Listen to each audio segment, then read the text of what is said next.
After a gap of nearly 10 years, India and New Zealand yesterday announced the resumption of negotiations for a proposed free trade agreement to boost economic ties. Shortly after landing at New Delhi, New Zealand Prime Minister Christopher Luxon described India as a country of huge importance for the nation's prosperity and security, even as the two sides announced launching negotiations for a comprehensive free trade pact.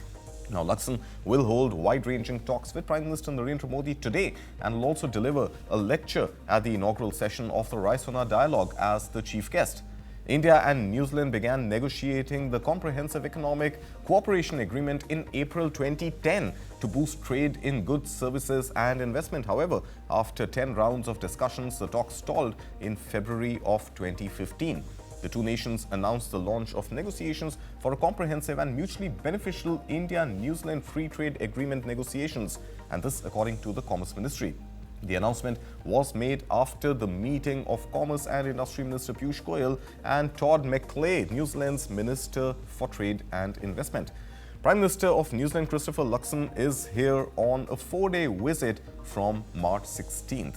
Now, with bilateral trade growing and continuing to grow steadily, surpassing $1 billion during April to Jan of 2025.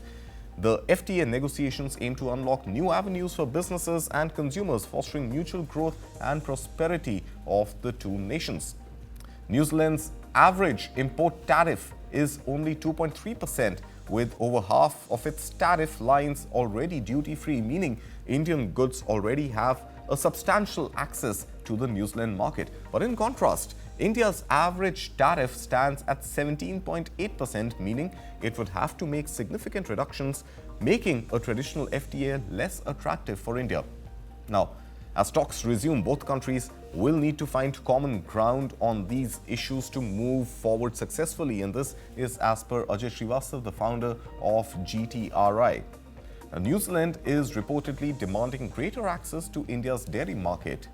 And apart from that, there are, of course, other important areas where trade between New Zealand and India also continue. And this includes India's exports include auto, include machinery, farm equipment, among others, whereas India's imports from New Zealand are significantly higher in terms of the kiwi fruit, meat products, apples, timber good and many other such materials. On the services front, India's service exports to New Zealand stood at 214.1 million, while New Zealand's service exports to India totaled a much higher $456.5 million.